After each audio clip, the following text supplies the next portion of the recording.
हाय। तो हमने इससे पहले क्लास में बेसिक पढ़ा था ना जीपैड और नाइपर के बारे में, लेकिन वो छोड़ते हैं अभी, वो तो करेंगे ही। फिलहाल पोस्टोलॉजी के कुछ क्वेश्चंस मैंने दिए थे पिछले क्लास में, तो वो क्वेश्चन हम सॉल्व करेंगे, सिर्फ सॉल्व होगा और कुछ नहीं। उतनी क्लास रखेंगे ताकि आप लोगों का भी रिविजन हो सके, ठीक है। तो सबसे पहले क्या लिखा है, क्वेश्चन पढ़े।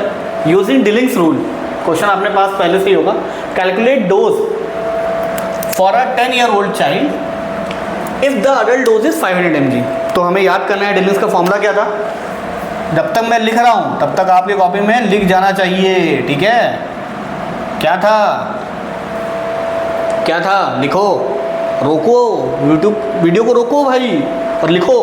क्या था, एज इन कितने मंथ में, नहीं ईयर्स में, upon 20 into adult dose.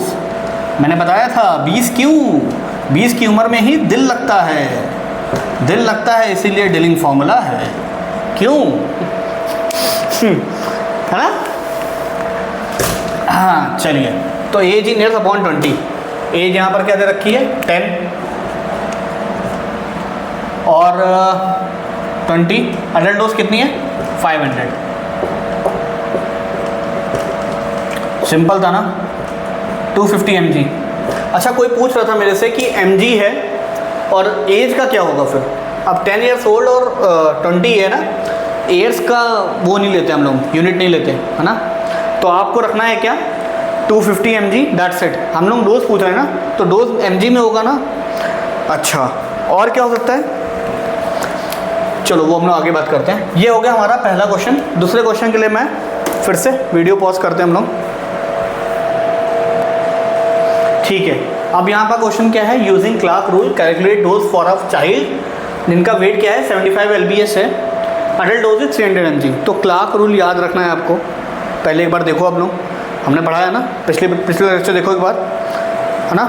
Notes आपके पास होंगे, तो उसमें क्या है क्लार्क का कैसा है बताइए। वेट अगर केजी में है, अगर चाइल्ड का वेट केजी में है तो नीचे होगा 70 इंटू अडल्ट डोज। अगर वेट पाउंड्स में है, क्या है वेट इन पाउंड्स, तो यहाँ पर 70 के बजाय कितना हो जाएगा 150 इंटू अडल्ट डोज। सिंपल है ना। तो अभी यहाँ पर हम कौन सा लगाएंगे, देखो वेट किस में है एलबी में, ठीक है। अच्छा हाँ वेट इन एलबी, सॉरी पाउंड्स एलबी, ठीक है ठीक।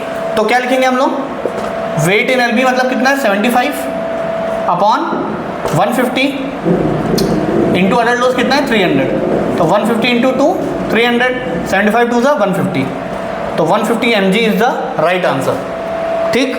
ये हो गया हमारा दूसरा क्वेश्चन। अगले क्वेश्चन पे चलते हैं हम लोग, ठीक है। वीडियो फिर से पॉज करता हूँ।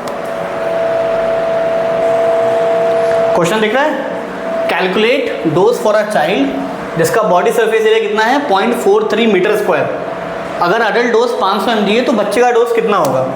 तो डोज फॉर चाइल्ड, ठीक है, किसी बच्चे का डोज अगर बॉडी सरफेस एरिया के हिसाब से निकालना है तो बॉडी सरफेस एरिया किसका, चाइल्ड का, जो कि हमारे पास दे रखा है कितना है 0.43, नीचे रखना है 1.73 metre square into adult dose, ठीक।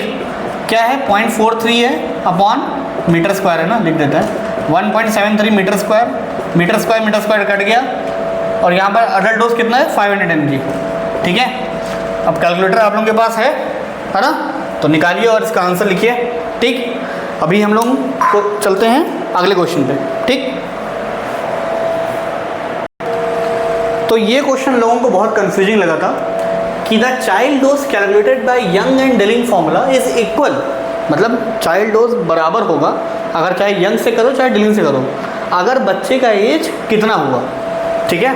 ऑप्शन ढेर सारे थे, मैं ऑप्शन भी लिख देता हूँ ना। कितना है 8, 12, 16, 20, हाँ 8, 12, 16 और 20 है ना। तो कैसे कैलकुलेट करेंगे, पहले यंग फॉर्मूला लिखो। यंग फॉर्मूला क्या है, age in years upon 12 into adult dose, सही है ना।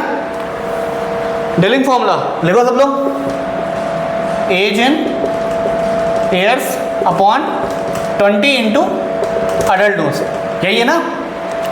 अब यहाँ पर देखो क्या है, सब कुछ सिमिलर है ना, एज इन ईयर्स सिमिलर है, एज इन ईयर्स सिमिलर है, अडल्ट डोज सिमिलर है। डिफरेंस क्या है, यहाँ 12 लिखा है, यहाँ 20 लिखा है, तो इस 12 को 20 बनाने के लिए क्या करना पड़ेगा, प्लस 8 करना होगा। क्या करना होगा, 8। तो बस पता चल गया हमें एज क्या है, 8। ठीक है, 8 आंसर हो गया आपका। सिंपल था ना, कुछ ज़्यादा ही सिंपल था, बस थोड़ा ट्रिकी था, हल्का सा, वो भी बहुत ही थोड़ा सा। हाँ, अगला क्वेश्चन करते हैं। वीडियो फिर से बोलने की जरूरत है नहीं, ठीक है। बहुत ही सिंपल क्वेश्चन है ये, क्वेश्चन पोथोलॉजी का है आपका। ठीक है, मैंने कुछ क्वेश्चन नोट डाउन कर रखे हैं, शायद ये मैंने पिछली क्लास में दिया भी था। ठीक, तो मैंने क्या कहा था, सबसे जो हायर कंसंट्रेशन उसको पहले लिखना, जूस के बारे में याद करो, है ना। इसके बाद जो सबसे लोअर वाला है उसको नीचे रखो, बीच वाले को बीच में रखो, जो हमें चाहिए, मतलब जो बोल रहा है प्रिपेयर करने के लिए उसको बीच में रखो। क्या करो, क्रॉस मल्टीप्लिकेशन, मल्टीप्लाई नहीं करना है, डिफरेंस निकालना है। 25 डिफरेंस 15 और 5 डिफरेंस 15, तो 25 डिफरेंस 15 कितना हुआ, 10। 5 डिफरेंस 15 कितना हुआ, 10। अच्छा, ये सर क्वेश्चन मैंने कल पहली बार कराया था, तो वैल्यू क्या आई, 10:10, मतलब 1:1। तो मतलब 200 ml बनाना है तो 25 इसमें से निकालो, 25 इसमें से निकालो। ठीक है, नहीं सॉरी, 200 ml बनाना है तो 200 इसमें से निकालो, 200 में से निकालो, तो बन जाएगा 15%। सिंपल है, ज़्यादा कुछ करना नहीं है। तो ये क्वेश्चन था, ये बेसिक क्वेश्चन था, ये शायद मैंने पिछली बार कराया था। अगला क्वेश्चन करते हैं हम लोग। ठीक है, मैं शायद भूल गया, चलो अगला क्वेश्चन करते हैं।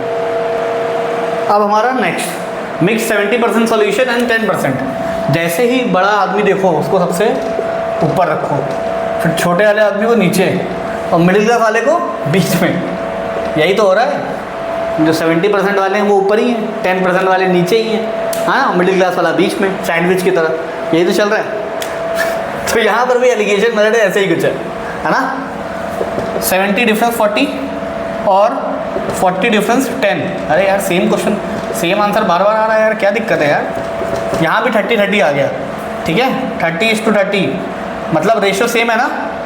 सेम रेशियो हुआ तो अगर 1 लीटर बनाना है तो 70% में से 1 लीटर निकालो और 10% में से भी 1 लीटर निकालो, है ना। बराबर निकालेंगे तो अगर, हाँ सॉरी, 1 लीटर बनाना है ना तो इसमें से 500 ml निकालोगे और इसमें से 500 ml निकालोगे, क्योंकि यहाँ पर रेशियो सेम आ रहा है। रेशियो जब सेम आता है तो हमें कुछ कैलकुलेट करने की जरूरत नहीं पड़ती। अगर जितना बनाने के लिए बोल रहा है, अगर 1 लीटर बनाने के लिए बोल रहा है तो 1 लीटर को 2 भाग में डिवाइड करेंगे तो 500 ml, है ना। तो 500 ml इसका उठाओ, 500 ml इसका उठाओ, मिला दो, बन जाएगा। ठीक, चलो सारे क्वेश्चन आसान है, कुछ कठिन रखने पड़ेंगे। अगली क्लास में देखते हैं, कुछ क्वेश्चन निकालने पड़ेंगे लग रहा है मुझे। ठीक है, तो अभी हम लोग बंद करते हैं अपने क्वेश्चन आंसर्स के सारे ख़त्म, राउंड्स ख़त्म। ठीक है, अब मिलते हैं हम लोग कल। ठीक है, आज के लिए बहुत हो गया, अगली क्लास में मिलते हैं। अच्छा हाँ, एक और क्वेश्चन था, dose calculation formula for children under 12 years of age. ये सवाल किसी ने पूछा था मेरे से, तो आप लोग याद रखो कि अगर 12 ईयर्स से कम है तो कौन सा फॉर्मूला लगाओगे, जवान है ना बच्चा, तो यंग्स फॉर्मूला लगाओगे। क्या लगाओगे, यंग्स रूल। ठीक, अगर 20 साल के पास है, ठीक है, मतलब 4 से लेके 20 साल तक है, तो उसमें लगाओगे डिलिंग्स। लेकिन देखा आपने, जितने भी क्वेश्चन मैंने दे रखे थे उसमें ऐसे ही क्वेश्चन आएंगे, और उस क्वेश्चन में दिया रहेगा कि आपको यंग रूल लगाना है कि डिलिंग्स रूल, तो आपको आइडिया रहेगा, तो उसके लिए आप डाउट में मत रहो। ठीक है, बस ऐसे क्वेश्चन आएंगे तो याद रखना कि अगर 12 ईयर्स है तो यंग्स और 4 से 20 है तो डिलिंग्स। ठीक, चलिए, जय श्री राम, अगली क्लास में मिलते हैं।